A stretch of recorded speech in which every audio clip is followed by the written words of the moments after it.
What is up, everyone? It is Diecastbuffet here again with the Rajah Caruth first ever race to win diecast from Las Vegas Motor Speedway. We got it in the studio. I am hyped. Let's check it out. Here we go, folks, out of the good old box, and check out this diecast review. So this is the first ever race to win for Rajah Caruth. I believe the clean version of this paint scheme is going to get made, which is great, right? But having the race to win is just really, really special because I love that. I love when we get the first career wins. And who knows how long Rajah will race in NASCAR. It could be 20 years. I have no idea. But it will always be cool to go back to that first race to win. And if you really look at a lot of the young drivers that came up in the 2010s, how many of their first wins ever got made? Like, seriously, Kyle Larson, Austin Dillon, Chase Elliott, X, Y, and Z, how many of their first career wins actually got made? So in this current day and age where there's so many 164s getting made that are raced wins, it's really cool to see a lot of the young drivers get their first career victories in 164 scale.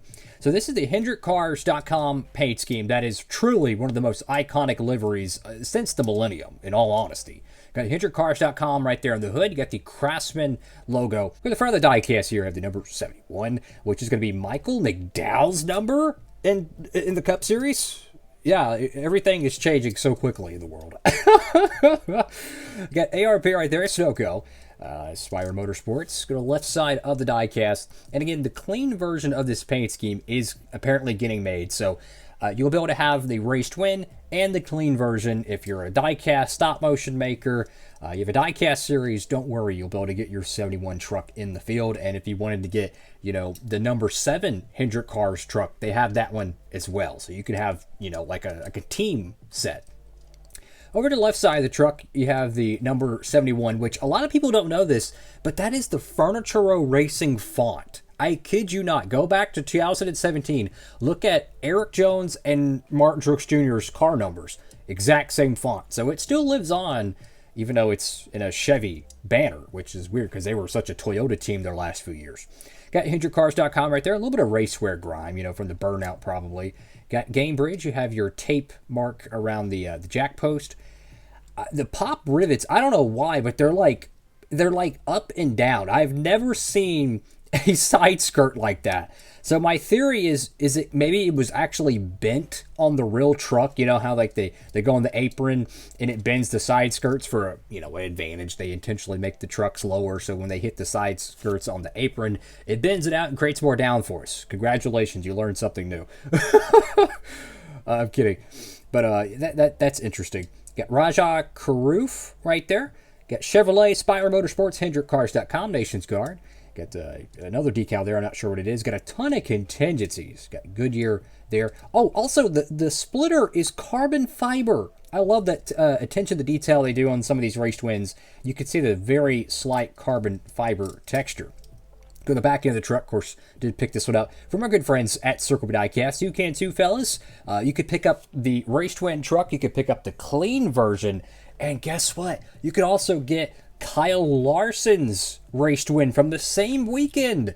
Same paint scheme. Same weekend. Pretty cool stuff.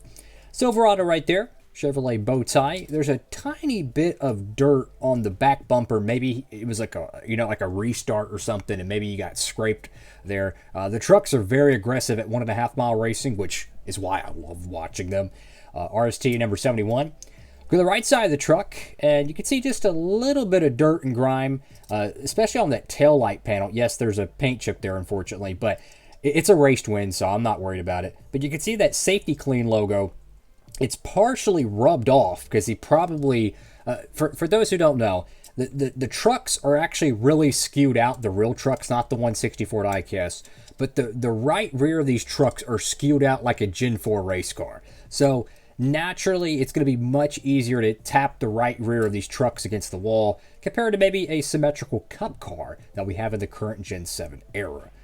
Go to the top of the diecast, got the number 71. And the finish on this paint scheme, or this diecast specifically, is a semi-gloss satin finish.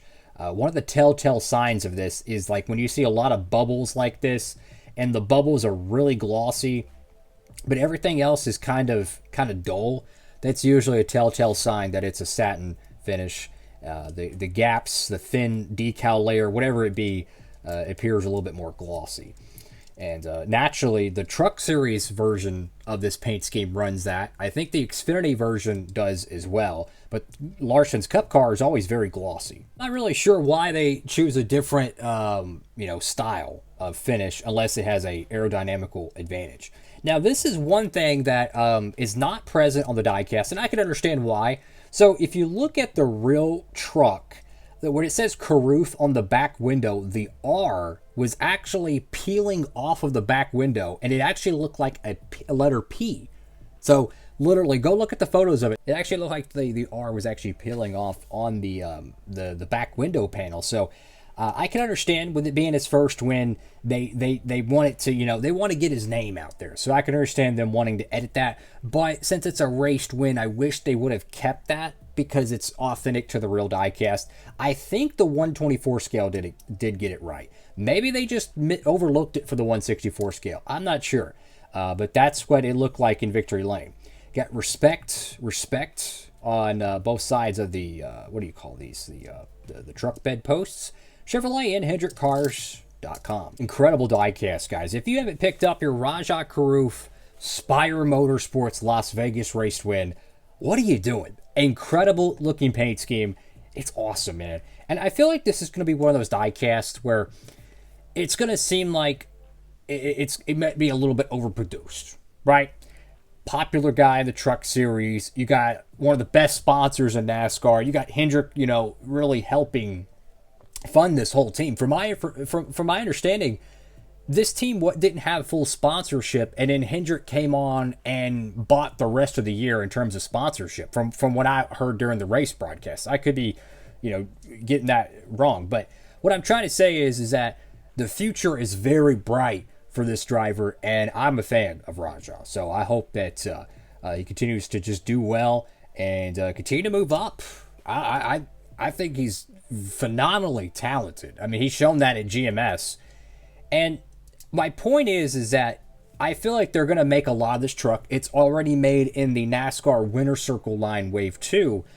But let's just say 8 years from now, where is Rajah in NASCAR, right? This could be a very hard to find diecast. So I'm not saying it's going to dry up, but just how some of these early diecasts of really popular drivers, you never know.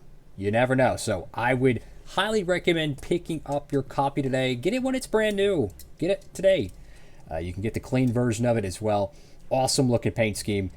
Highly recommend it. It's a good looking truck too. And while you're at it, I'll show one more other diecast. We already shown the Kyle Larson, so we're not going to show that one. But check this out. Spire Motorsports getting 2 truck diecasts made in 2024. Yeah, I guess anything really is possible. You can get the Kyle Busch Atlanta race twin and the Rajah Caruth Las Vegas race twin.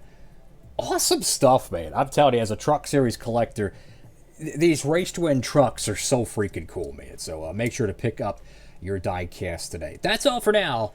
Diecast Buffet, signing off.